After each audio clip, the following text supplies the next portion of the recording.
Hello everyone. Vijay academy Indore में आपका स्वागत है। जो भी स्टूडेंट सोशल साइंस की ओवरव्यू क्लासेस को बाय करना चाहते हैं, आप इसे 26 रुपीज़ पे करके बाय कर सकते हैं। इस कोर्स को आप विजय एकेडमी इंदौर का ऐप डाउनलोड करके परचेज कर सकते हैं। चलिए, आज हम बात करने वाले हैं हमारे टॉपिक पर इकोनॉमिक्स पे बात करेंगे, साथ ही साथ हम आर्थिक विकास को भी आज समझेंगे। हम बात करते हैं अर्थशास्त्र पर। तो देखिए, जो अर्थशास्त्र से सबसे पहला जो इससे क्वेश्चन बनता है वो यही बनता है कि अर्थशास्त्र के जनक कौन है। तो आपको ये पता होना चाहिए कि अर्थशास्त्र के जनक एडम स्मिथ है। एडम स्मिथ को अर्थशास्त्र का जनक, फादर ऑफ इकोनॉमिक्स कहा जाता है। फादर ऑफ इकोनॉमिक्स या अर्थशास्त्र का जनक किसे कहा जाता है? तो इसे एडम स्मिथ को कहा जाता है, father of economics. Important question है, डायरेक्ट पूछा जाता है कि अर्थशास्त्र का जनक किसे कहा जाता है। तो आपको ये नाम याद होना चाहिए, एडम स्मिथ। तो देखिए, जो अर्थशास्त्र है, जब हम बात करते हैं अर्थशास्त्र की, इकोनॉमिक्स की, तो जब इकोनॉमिक्स में हम क्या करते हैं, ये पूरा के पूरा एक अर्थशास्त्र मतलब क्या है, एक कहीं ना कहीं ये किसकी बात करता है, किस पे बेस्ड होता है। तो ये एक वृहद रूप से जब हम देखा जाए तो इसके अंदर हम उत्पादन के सभी साधनों, उपभोग के साधनों, विनिमय, वितरण, इन सभी का हम क्या करते हैं, व्यापक रूप से अध्ययन करते हैं। कुछ अर्थशास्त्री इसे क्या कहते हैं, अर्थ मतलब धन और शास्त्र मतलब धन का अध्ययन जिसमें किया जाता है उसे अर्थशास्त्र कहते हैं। लेकिन जो इसका इकोनॉमिक्स है, इसको बहुत ही ब्रॉडली टर्म में लिया जाता है। इसमें हम उत्पादन, उपभोग, विनिमय, वितरण, श्रम, सभी का इसके अंदर हम क्या करते हैं, डिटेल में अध्ययन करते हैं। ठीक है, इसमें उत्पादन का भी अध्ययन किया जाता है, उपभोग का भी अध्ययन किया जाता है, विनिमय, वितरण, इसका, इन सभी का इसके अंदर क्या किया जाता है, अध्ययन किया जाता है। लेकिन आज क्या हुआ है, इन मॉडर्न टाइम्स में काफी सारा आपको भी पता है चेंजेस आया है। तो जहाँ पहले जब हम बात करते थे अर्थशास्त्र में कि केवल इसमें उत्पादन, उपभोग, विनिमय, वितरण का ही अध्ययन किया जाता है, तो आज इसके अंदर उत्पादन का भी, उपभोग का भी, विनिमय का और वितरण का, इनका तो अध्ययन किया ही जाता है, परंतु साथ ही साथ कुछ नए अध्ययन भी इसके अंदर अब किए जाने लगे हैं। जिसमें इसमें क्या क्या जुड़ चुका है, तो इसमें राजस्व, अंतरराष्ट्रीय व्यापार, विदेशी विनिमय, बैंकिंग, जन कल्याण, इन सभी का भी अध्ययन किसके अंदर किया जाता है, अर्थशास्त्र में किया जाता है। मतलब अर्थशास्त्र को पहले तो कुछ अर्थशास्त्री क्या कहते थे कि भैया जिसमें धन का अध्ययन किया जाए उसे अर्थशास्त्र कहते हैं। फिर इसमें और ज्यादा रिसर्च हुई तो क्या हुआ कि अर्थशास्त्र किसे कहा जाने लगा कि जिसमें उत्पादन का, उपभोग का, विनिमय का, वितरण का अध्ययन किया जाए, तो उसे अर्थशास्त्र कहते हैं। लेकिन धीरे धीरे क्या होते जा रहा है, इसका क्षेत्र व्यापक होते जा रहा है और अब इसके अंदर अंतरराष्ट्रीय व्यापार, विदेशी विनिमय, बैंकिंग, मुद्रा, राजस्व, जन कल्याण, इन सभी का अध्ययन किया जाता है, उसे अर्थशास्त्र कहते हैं। इसके फादर ऑफ इकोनॉमिक्स किसे कहा जाता है, तो एडम स्मिथ को फादर ऑफ इकोनॉमिक्स कहा जाता है। मतलब अगर हम एक शब्द में समझे तो क्या हो जाएगा, अर्थशास्त्र का मतलब कि देखिए, अर्थशास्त्र में व्यापक रूप से अध्ययन किया जाता है, फिर चाहे वो उत्पादन के साधन हो, उपभोग के हो, विनिमय हो, वितरण हो, अंतरराष्ट्रीय व्यापार हो, विदेशी विनिमय हो, बैंकिंग हो, भुगतान संतुलन हो, इन सभी का, मुद्रा का, इन सभी का जब विस्तृत अध्ययन जिसमें किया जाता है उसे क्या कहते हैं, उसे अर्थशास्त्र कहते हैं। अर्थशास्त्र का जनक किसे कहा जाता है, तो अर्थशास्त्र का जनक एडम स्मिथ को कहा जाता है। अब बात कर लेते हैं अर्थशास्त्र। ये याद होना चाहिए आपको, ये डायरेक्ट क्वेश्चन पूछ लिया जाता है कि अर्थशास्त्र का जनक किसे कहते हैं, तो एडम स्मिथ को अर्थशास्त्र का जनक कहा जाता है। चलिए बात करते हैं अगले पॉइंट पर कि आर्थिक क्रियाओं के उद्देश्य से। तो देखिए, आर्थिक क्रियाएं क्या होती है ये समझना होगा। देखिए, जो आर्थिक क्रिया होती है, मुख्य रूप से जब हम बात करते हैं इस आर्थिक क्रियाओं पर, इकोनॉमिक एक्टिविटी पर, तो देखिए जो आर्थिक क्रियाएं होती है वो किस पर्पज से की जाती है, तो आर्थिक क्रियाएं धन कमाने के उद्देश्य से आप करते हैं। आर्थिक क्रियाएं क्यों करते हैं आप, आर्थिक क्रियाएं से या क्या तात्पर्य है, तो आर्थिक क्रियाएं किस लिए की जाती है, धन कमाने के उद्देश्य से की जाती है।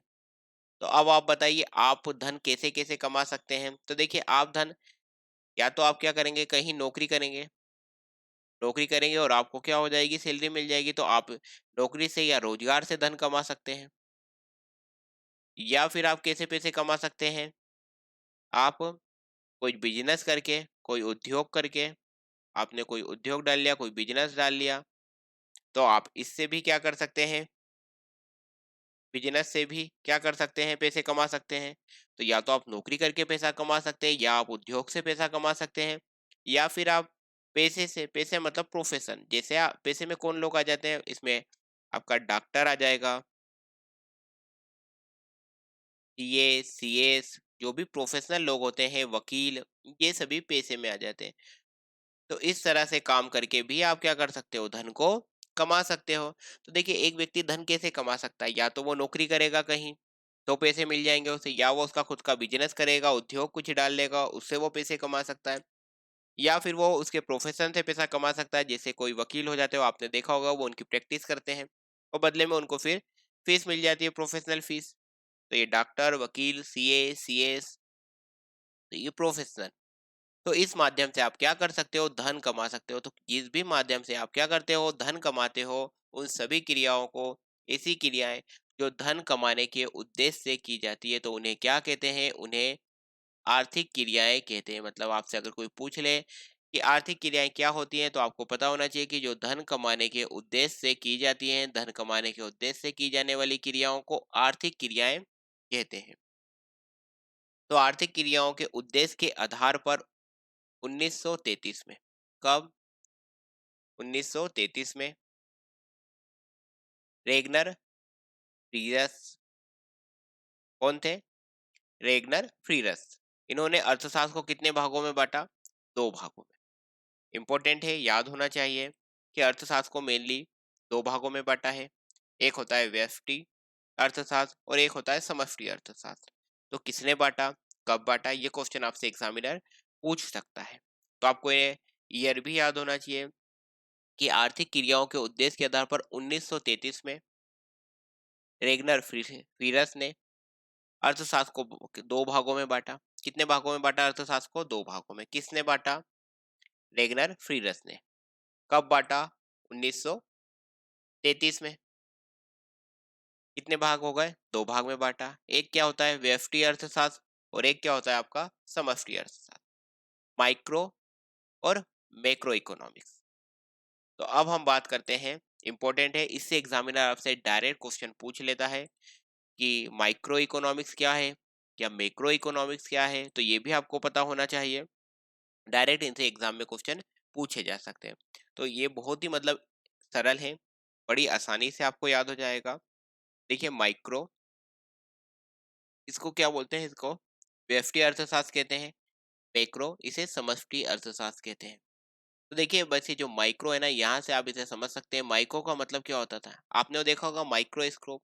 तो बस उसी से इसे आप समझ सकते हैं, जिसमें सूक्ष्म चीजों का अध्ययन किया जाए, तो इसलिए इसे क्या कहते हैं, सूक्ष्म अर्थशास्त्र।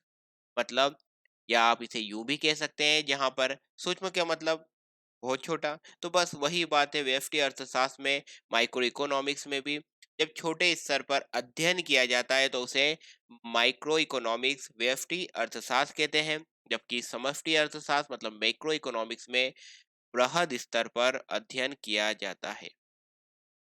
मैक्रो मतलब वृहद, तो इसे वृहद अर्थशास्त्र भी कहते हैं। समष्टि अर्थशास्त्र को वृहद अर्थशास्त्र भी कहते हैं, जबकि व्यष्टि को सूक्ष्म अर्थशास्त्र भी कहते हैं। तो व्यष्टि मतलब सूक्ष्म, यहाँ पर क्या होता है, छोटे स्तर पर अध्ययन किया जाता है, किसी व्यक्ति का अध्ययन कर सकते हो, किसी परिवार का, किसी एक उद्योग का, किसी फर्म का, या कोई आपने कुछ प्रोडक्ट का उत्पादन करा, तो उसका जब आप, या किसी कीमत का, प्राइस का, उसका अगर आप अध्ययन कर रहे हो, एक ऐसे स्तर पे कर रहे हो, छोटे स्तर पे कर रहे हो, सूक्ष्म स्तर पे कर रहे हो, तो उसे व्यष्टि अर्थशास्त्र, माइक्रो इकोनॉमिक्स कहते हैं। जबकि मैक्रो होता है, जो समष्टि होता है, वृहद होता है, इसमें आप बड़े स्तर पर अध्ययन करते हो। फिर इसके इसी के अंदर बड़े स्तर पे अध्ययन करने के में ही इसमें क्या आ जाता है, विदेशी व्यापार आ जाएगा, इसमें भुगतान संतुलन आ जाएगा, बैंकिंग आ जाएगा, मुद्रा आ जाएगा। तो ये सभी जब आप वृहद स्तर पर अध्ययन करते हो, तो उसे समष्टि अर्थशास्त्र मैक्रो इकोनॉमिक्स कहते हैं। ये इंपॉर्टेंट कॉन्सेप्ट है इकोनॉमिक्स का, व्यष्टि अर्थशास्त्र और समष्टि अर्थशास्त्र। इससे आपसे एग्जाम में डायरेक्ट क्वेश्चन पूछा जा सकता है, इसलिए आपको ये अच्छे से याद होना चाहिए। तो चलिए एक बार और इसे अच्छे से समझ लेते हैं। चलिए, ये क्या लिखा है? व्यष्टि अर्थशास्त्र। यहाँ पे माइक्रो, माइक्रो का मतलब क्या होता है? सूक्ष्म। तो जब छोटे स्तर पर अध्ययन करो, कैसे स्तर पर? इसमें कैसे स्तर पर अध्ययन किया जाता है? छोटे स्तर पर। तो इसे क्या कहते हैं? व्यष्टि अर्थशास्त्र कहते हैं, माइक्रो इकोनॉमिक्स कहते हैं। यहाँ पर छोटे स्तर पर अध्ययन किया जाता है। ये बात याद रखना, डायरेक्ट एग्जामिनर आपसे क्वेश्चन पूछ लेगा कि व्यष्टि अर्थशास्त्र क्या है, तो आपको पता होना चाहिए जहां पर छोटे स्तर पर अध्ययन किया जाता है। छोटा स्तर कैसा हो गया? कि जैसे किसी व्यक्ति का आप अध्ययन कर रहे हो, किसी परिवार का, या किसी फर्म का, या किसी उद्योग का, या किसी विशेष वस्तु के मूल्य का। जब किसी विशेष वस्तु के मूल्य का आप अध्ययन कर रहे हो, किसी व्यक्तिगत इकाइयों का अध्ययन आप कर रहे हो, तो ये सभी क्या हो जाता है? आपका माइक्रो इकोनॉमिक्स, व्यष्टि अर्थशास्त्र या सूक्ष्म अर्थशास्त्र कहलाता है। ठीक है, अब बात करते हैं अगले पॉइंट पर कि बोल्डिंग ने इसकी क्या डेफिनेशन दी है। आपको क्या याद रखना है? आपको इतना याद रखना है, ये और ये जो मैंने आपको नोट करा रखा है, ये भी आपको याद रख लेना है कि व्यष्टि अर्थशास्त्र, माइक्रो इकोनॉमिक्स, इसे सूक्ष्म अर्थशास्त्र भी कहते हैं। इसमें छोटे स्तर पे अध्ययन किया जाता है, मतलब व्यक्तिगत इकाइयों का अध्ययन किया जाता है। इसमें व्यक्ति, फर्म, परिवार, उद्योग या किसी विशेष वस्तु के, देखिए क्या लिखा है? किसी विशेष वस्तु के, मतलब सभी के सभी वस्तु का नहीं अध्ययन कर रहे हैं हम, कोई विशेष वस्तु के जब मूल्य का अध्ययन किया जाए तो उसे व्यष्टि अर्थशास्त्र या सूक्ष्म अर्थशास्त्र कहते हैं। होल्डिंग ने इसकी क्या डेफिनेशन दी है? होल्डिंग की डेफिनेशन समझ लेते हैं कि देखिए इसमें क्या हो गई, कोई विशेष फर्म हो गई, कोई विशेष परिवार हो गया, व्यक्तिगत कीमतों, मजदूरियों, आयो, व्यक्तिगत उद्योग, मतलब आप कोई एक उद्योग का, किसी एक फर्म का, किसी एक परिवार का, या किसी विशिष्ट वस्तु का अध्ययन कर रहे हो, किसी विशिष्ट वस्तु के मूल्य का अध्ययन कर रहे हो, तो ये सभी क्या हो जाते हैं? व्यष्टि अर्थशास्त्र हो जाता है, माइक्रो इकोनॉमिक्स हो जाता है, इसे सूक्ष्म अर्थशास्त्र भी कहते हैं। इसमें सीमांत विश्लेषण को महत्व दिया जाता है। ठीक है, ये आपको याद रखना है इतना कि व्यष्टि अर्थशास्त्र, माइक्रो इकोनॉमिक्स, इसे सूक्ष्म अर्थशास्त्र भी कहते हैं, जहाँ पर छोटे स्तर पर अध्ययन किया जाता है। इसमें किसी एक व्यक्ति हो जाए, या परिवार हो जाए, या फर्म हो जाए, या उद्योग हो जाए, या किसी विशेष वस्तु का जो मूल्य, उन सभी का अगर जब हम अध्ययन करते हैं, छोटे स्तर पर अध्ययन करते हैं, तो उसे माइक्रो इकोनॉमिक्स, व्यष्टि अर्थशास्त्र, सूक्ष्म अर्थशास्त्र कहते हैं। अब हम बात करते हैं समष्टि अर्थशास्त्र पर। तो देखिए जो समष्टि अर्थशास्त्र है, मैक्रो इकोनॉमिक्स, ये क्या होता है? तो देखिए समष्टि अर्थशास्त्र, मैक्रो इकोनॉमिक्स, इसमें क्या होता है? इसे वृहद अर्थशास्त्र भी कह सकते हैं। अब वृहद अर्थशास्त्र क्यों? बड़े स्तर पर यहाँ पर अध्ययन कर रहे हैं। कैसे स्तर पर अध्ययन किया जा रहा है? बड़े स्तर पर जब अध्ययन किया जाता है तो उसे समष्टि अर्थशास्त्र कहते हैं। बड़े स्तर पर अध्ययन, कैसा अध्ययन कर रहे हैं? यहाँ पर बड़े स्तर पर अध्ययन किया जा रहा है, तो इसलिए इसे समष्टि अर्थशास्त्र, मैक्रो इकोनॉमिक्स कहते हैं। इसमें क्या हो जाता है? इसमें देखिए अंतरराष्ट्रीय व्यापार। अब अंतरराष्ट्रीय व्यापार क्या होता है? देखिए जब दो या दो से ज्यादा देशों के बीच में व्यापार हो, जैसे भारत और अमेरिका के बीच में व्यापार हो रहा है, तो ये अंतरराष्ट्रीय व्यापार हो गया। तो दो या दो से ज्यादा राष्ट्रों के बीच में व्यापार हो तो उसे अंतरराष्ट्रीय व्यापार कहते हैं। विदेशी विनिमय, फॉरेन एक्सचेंज, राजस्व, बैंकिंग, पूरा के पूरा जो ट्रेड साइकिल होता है वो, नेशनल इनकम, रोजगार के सिद्धांत, आर्थिक नियोजन, पूरी की पूरी जो इकोनॉमिक प्लानिंग होती है वो इसमें शामिल हो जाती है। आर्थिक विकास, किसी देश का आर्थिक विकास क्या चल रहा है, जब देखिए आर्थिक विकास को, आर्थिक नियोजन को, मतलब जो इकोनॉमिक प्लानिंग हो जाती है। जैसे पहले सरकार आर्थिक नियोजन में क्या कर रही थी? पंचवर्षीय योजनाएं बना रही थी। हमने समझा भी था पंचवर्षीय योजनाओं को, लेकिन पंचवर्षीय योजनाओं को योजना आयोग के माध्यम से बना रहे थे। बाद में क्या करा? योजना आयोग को बंद करके नीति आयोग बना दिया। और अब नीति आयोग प्लानिंग कर रहा है 3 वर्ष, 7 वर्ष और 15 वर्ष की। ठीक है, तो वो भी हमने समझ लिया था सब। तो ये क्या हो जाती है, ये जो प्लानिंग कर रहे हो आप देश के विकास के लिए, ठीक है, कि किस तरह से, तो ये सभी आर्थिक नियोजन में आ जाएंगे। आर्थिक विकास, आर्थिक विकास को हम पूरा डिटेल में समझेंगे। चाहे फिर आप आर्थिक नियोजन बनाएं, आर्थिक विकास बनाएं, बैंकिंग का अध्ययन करें, मुद्रा का अध्ययन करें, आप पूरे ट्रेड साइकिल का अध्ययन करें, विदेशी विनिमय का अध्ययन करें, भुगतान संतुलन का अध्ययन करें, तो ये सभी का जब आप अध्ययन करते हैं तो इन सभी को क्या कहते हैं, समष्टि अर्थशास्त्र, मैक्रो इकोनॉमिक्स कहते हैं। ठीक है, तो आपको ये बात याद होना चाहिए समष्टि अर्थशास्त्र क्या होता है। जब वृहद, इसे एक और नाम क्या कहते हैं, वृहद अर्थशास्त्र। वृहद अर्थशास्त्र क्यों कह देते हैं, क्योंकि बड़े स्तर पर अध्ययन किया जाता है। इसमें किस किस का अध्ययन किया जाता है, बैंकिंग का, अंतरराष्ट्रीय व्यापार का, विदेशी विनिमय का, फॉरेन एक्सचेंज, भुगतान संतुलन का, ट्रेड साइकिल का, नेशनल इनकम का। और जो आर्थिक नियोजन होता है पूरा एक पूरा, जैसे हमारे यहाँ आर्थिक नियोजन के लिए प्रारंभ में पंचवर्षीय योजना बनाई, लेकिन अब नीति आयोग के 3 वर्षीय डॉक्यूमेंट, 7 वर्षीय, 15 वर्षीय, ये सभी आर्थिक नियोजन है। आर्थिक विकास का, इन सभी का जब हम अध्ययन करते हैं तो इसे क्या कहते हैं, समष्टि अर्थशास्त्र या वृहद अर्थशास्त्र इसे कहते हैं। होल्डिंग क्या कहते हैं, कि ये अर्थशास्त्र का वह भाग है जो अर्थशास्त्र के बड़े समूह का, यही बात हमने क्या कर ली है, कि देखिए कैसे अध्ययन कर रहे हैं, बड़े स्तर पर अध्ययन करते हैं, कि बड़े समूहों का अध्ययन किया जाता है, ना कि उसकी विशेष मदों का। देखिए विशेष मदों का अध्ययन तो हम किस में कर रहे थे, विशेष मदों का अध्ययन हमने सूक्ष्म अर्थशास्त्र में कर लिया। विशेष फर्म हो गई, विशेष उद्योग हो गया, या किसी विशिष्ट वस्तु के मूल्य, तो ये सभी किस में आ जाते हैं, ये सभी सूक्ष्म अर्थशास्त्र में आ जाता है। सूक्ष्म अर्थशास्त्र मतलब व्यष्टि अर्थशास्त्र, माइक्रो इकोनॉमिक्स। तो माइक्रो इकोनॉमिक्स में किसी विशिष्ट फर्म का, विशिष्ट उद्योग का, या कोई व्यक्तिगत फर्म का अध्ययन किया जाता है, तो उसे सूक्ष्म अर्थशास्त्र, माइक्रो इकोनॉमिक्स कहते हैं।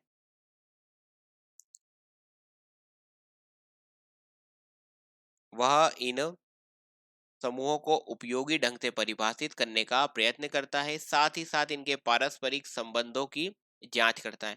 मतलब बोल्डिंग ये कह रहे हैं, क्या कह रहे हैं, कि इसके अंदर देखिए सबसे पहले तो बड़े समूहों का अध्ययन किया जाता है। किसका अध्ययन किया जाता है, बड़े समूहों का अध्ययन किया जाता है, ना कि किसी विशिष्ट मदों का। और इनमें साथ ही साथ क्या होते हैं, जो भी आपस में एक दूसरे से अगर वो कनेक्टेड है तो उनकी जो पारस्परिक आपस में जुड़ाव है जो उनका, उसका भी, उसको भी क्या करते हैं, मापा जाता है। तो इसे क्या कहते हैं, इसे समष्टि अर्थशास्त्र, मैक्रो इकोनॉमिक्स कहते हैं। तो दोनों ही कंसेप्ट आपको समझ में आ चुके होंगे। इन शॉर्ट सरल शब्दों में एक बार फिर समझा देता हूँ, क्योंकि डायरेक्ट इसे क्वेश्चन पूछा जा सकता है आपसे। सबसे पहला क्वेश्चन यही बनता है, मोस्ट इंपोर्टेंट है, कि अर्थशास्त्र के जनक कौन है। तो आपको याद होना चाहिए अर्थशास्त्र के जनक एडम स्मिथ है। अर्थशास्त्र को दो भाग में बांट रखा है मुख्य रूप से। एक है आपका सूक्ष्म अर्थशास्त्र। सूक्ष्म अर्थशास्त्र होता है, या इसे व्यष्टि भी कहते हैं। सूक्ष्म अर्थशास्त्र या व्यष्टि अर्थशास्त्र, इसमें क्या होता है, छोटे स्तर पर आप अध्ययन करते हो। कोई एक फर्म हो गई, ठीक है, या कोई एक उद्योग हो गया, या कोई एक परिवार हो गया, तो उसका जब आप अध्ययन करते हो तो ये सूक्ष्म या व्यष्टि अर्थशास्त्र कहलाता है। छोटे स्तर पर इस पे आप अध्ययन करते हो। एक हो जाता है आपका वृहद, ये हो जाता है आपका वृहद। देखिए वृहद के अंदर इसको समष्टि कहते हैं, समष्टि अर्थशास्त्र। तो इसमें क्या होता है, बड़े स्तर पर अध्ययन किया जाता है, इसीलिए इसमें अंतरराष्ट्रीय व्यापार का, भुगतान संतुलन का, फॉरेन एक्सचेंज का, विदेशी विनिमय का, बैंकिंग का, मुद्रा का, इन सभी का जब अध्ययन किया जाता है, जिसमें जिस अर्थशास्त्र में, उसे समष्टि अर्थशास्त्र या वृहद अर्थशास्त्र कहते हैं। ठीक है, इंपॉर्टेंट कॉन्सेप्ट है, आपको अच्छे से क्लियर हो जाए, इसीलिए इस वीडियो को मैं यहीं पर रोक रहा हूं, ताकि आप इस कॉन्सेप्ट को पूरा अच्छी तरह से क्या करें, पचा लें, अच्छी तरह से दिमाग में बिठा लें, क्योंकि डायरेक्ट क्वेश्चन एग्जामिनर आपसे समष्टि अर्थशास्त्र और व्यष्टि अर्थशास्त्र पे पूछ सकता है। अगले वीडियो में फिर हम एक दूसरे कॉन्सेप्ट पे मिलेंगे जिसमें हम बात करेंगे आर्थिक समृद्धि क्या होती है और आर्थिक विकास क्या होता है, इस पर हम बात करेंगे। तो इस वीडियो में बस इतना ही था। ये एक शॉर्ट वीडियो मैंने इसलिए बनाया ताकि आपको ये कॉन्सेप्ट क्लियर हो जाए। अगेन फिर दूसरे कॉन्सेप्ट पे बात करेंगे और वहां भी आपको इस कॉन्सेप्ट को मतलब कॉन्सेप्ट को समझना इंपॉर्टेंट है। आर्थिक समृद्धि का कॉन्सेप्ट क्या है और आर्थिक विकास का कॉन्सेप्ट क्या है, दोनों को अच्छी तरह से समझना होगा। इसीलिए आप इस कॉन्सेप्ट को पढ़िए, एक बार रिवाइज करिए। फिर अगले वीडियो में मिलते हैं जिसमें हम बात करेंगे आर्थिक समृद्धि पर एवं आर्थिक विकास पर। और अगर आपने अभी तक विजय एकेडमी इंदौर के यूट्यूब चैनल को सब्सक्राइब नहीं करा है तो विजय एकेडमी इंदौर के यूट्यूब चैनल को आप सब्सक्राइब करें। वीडियो पसंद आया हो तो जरूर लाइक करें और इसे अपने फ्रेंड के साथ भी शेयर करें। और आपने अगर अभी भी टेलीग्राम ग्रुप ज्वाइन नहीं करा है तो जरूर ज्वाइन कर लीजिए, इसमें आपको पीडीएफ भी मिल जाएंगे। और अगर आपने अभी भी विजय एकेडमी इंदौर का ऐप नहीं डाउनलोड करा है तो इसे गूगल प्ले स्टोर से आप डाउनलोड कर सकते हैं। तो चलिए मिलते हैं जल्द ही अगले वीडियो में जिसमें हम बात करेंगे आर्थिक समृद्धि पर एवं आर्थिक विकास पर। नमस्कार।